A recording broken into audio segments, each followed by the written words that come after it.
ಕಲಬುರಗಿ ಜಿಲ್ಲೆಯ ಆಳಂದ ನಗರದಲ್ಲಿ ರಾಘವ ಚೈತನ್ಯರು ಪ್ರತಿಷ್ಠಾಪನೆ ಮಾಡಿದಂಥ ಈಶ್ವರ ಲಿಂಗ ಇದೆ ಅಲ್ಲಿ.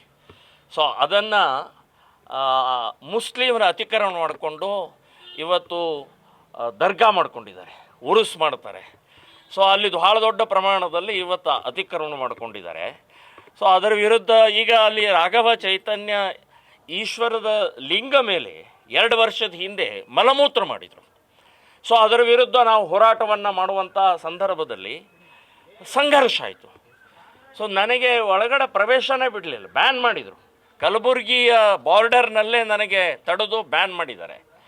ಮತ್ತು ಅಲ್ಲಿ ಮುಸ್ಲಿಮ್ ಗೂಂಡಾಗಳು, ಮುಸ್ಲಿಮ್ ಕಿಡಿಗೇಡಿಗಳು ಪೊಲೀಸರ ಮೇಲೆ ಅಟ್ಯಾಕ್ ಮಾಡಿದ್ದಾರೆ, SP ಗೆ ಕಲ್ಲು ಎಸೆದಿದ್ದಾರೆ, DC ಗೆ ಓಡಿಸಿದ್ದಾರೆ ಅಲ್ಲಿಂದ. ಸೊ ಮಾಡಿದಂಥವರು ಅಲ್ಲಿಯ ಮುಸ್ಲಿಂ ಕಿಡಿಗೇಡಿಗಳು ಅವರೇ ಮಲಮೂತ್ರ ಮಾಡಿ ಅದಕ್ಕೆ ಹಿಂದೂ ಸಮಾಜ ನಾವು ಪ್ರತಿಭಟನೆ ಮಾಡೋಕ್ಕೆ ಬಂದರೆ ಇವ್ರು ಗಲಾಟೆ ಮಾಡುತ್ತೆ. ಸೊ ಆ ಗಲಾಟೆ ಮಾಡಿದಂಥ ಕಿಡಿಗೇಡಿಗಳದ್ದು ಗೂಂಡಾ ಮುಸ್ಲಿಮರ ಕೇಸನ್ನು ವಾಪಸ್ ತಗೊಳ್ಳುವಂಥದ್ದು ಎಷ್ಟು ಮಟ್ಟಿಗೆ ಸರಿ? ಹಾಗಾದರೆ ಪೊಲೀಸ್ ಇಲಾಖೆ ಯಾತಕ್ಕಿರೋದು? ಪೊಲೀಸರಿಗೆ ನಾಳೆ ಪೊಲೀಸರ ನೈತಿಕತೆಯನ್ನೇ ನೀವು ಹಾಳು ಮಾಡ್ತಾ ಇದ್ರಿ, ಅವರ ಆ ಧೈರ್ಯವನ್ನೇ ಹಾಳು ಮಾಡ್ತಾ ಇದ್ರಿ. ಸೊ ಇವತ್ತು ನಾಳೆ ಅಂತ ಏನಾದರೂ ಗಲಭೆ ಆಯ್ತಂದ್ರೆ ನಾವು ಅರೆಸ್ಟ್ ಮಾಡ್ತೀವಿ, ಕೇಸ್ ಹಾಕ್ತೀವಿ, ಜೈಲ್ಗೆ ಹಾಕ್ತೀವಿ, ಇವರು ಕೇಸನ್ನು ವಾಪಸ್ ತಗೊಳ್ತಾರೆ.